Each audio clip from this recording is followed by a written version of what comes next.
बहुत समय पहले की बात है। एक झील के किनारे एक बूढ़ा बगुला रहता था। वह अब बूढ़ा और कमजोर हो चुका था, जिसमें वह मछलियों को पकड़ने में असमर्थ हो गया था।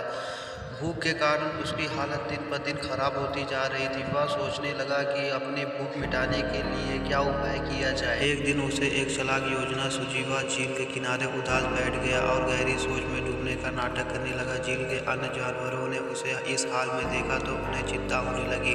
मछलियों, केकड़ों और अन्य जीवों ने उससे पूछा, तुम इतने उदास क्यों हो?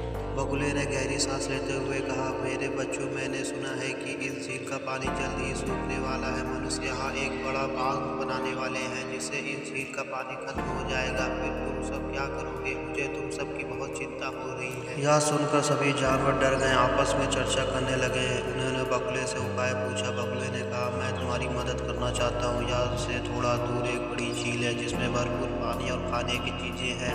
अगर तुम चाहो तो मैं तुम्हें एक एक करके वहाँ ले जा सकता हूँ। डरे हुए जानवर ने उनकी बात मान ली। हर दिन बगुले झील से कुछ मछलियों को अपनी चोंच में पकड़कर उड़ जाता और उन्हें ले जाकर नाटक करता, लेकिन वास्तव में वह उन्हें एकांत जगह पर ले जाकर खा जाता था। कुछ दिन बाद एक केकड़ा का बारी आई।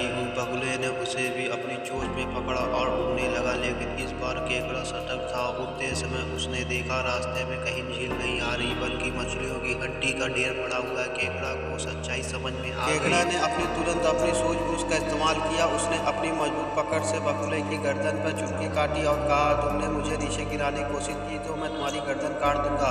बगुला डर गया। उसने केकड़ों को वापस झील के पास ले जाकर छोड़ दिया। झील पर लौटकर केकड़े ने बाकी जानवरों को सच्चाई बताई। सभी जानवरों बगुले से नाराज हो गए और उसे झील से भगा दिया। इस तरह बूढ़े बगुले ने अपनी चालाकी के कारण अपनी जान भी गंवा बैठा।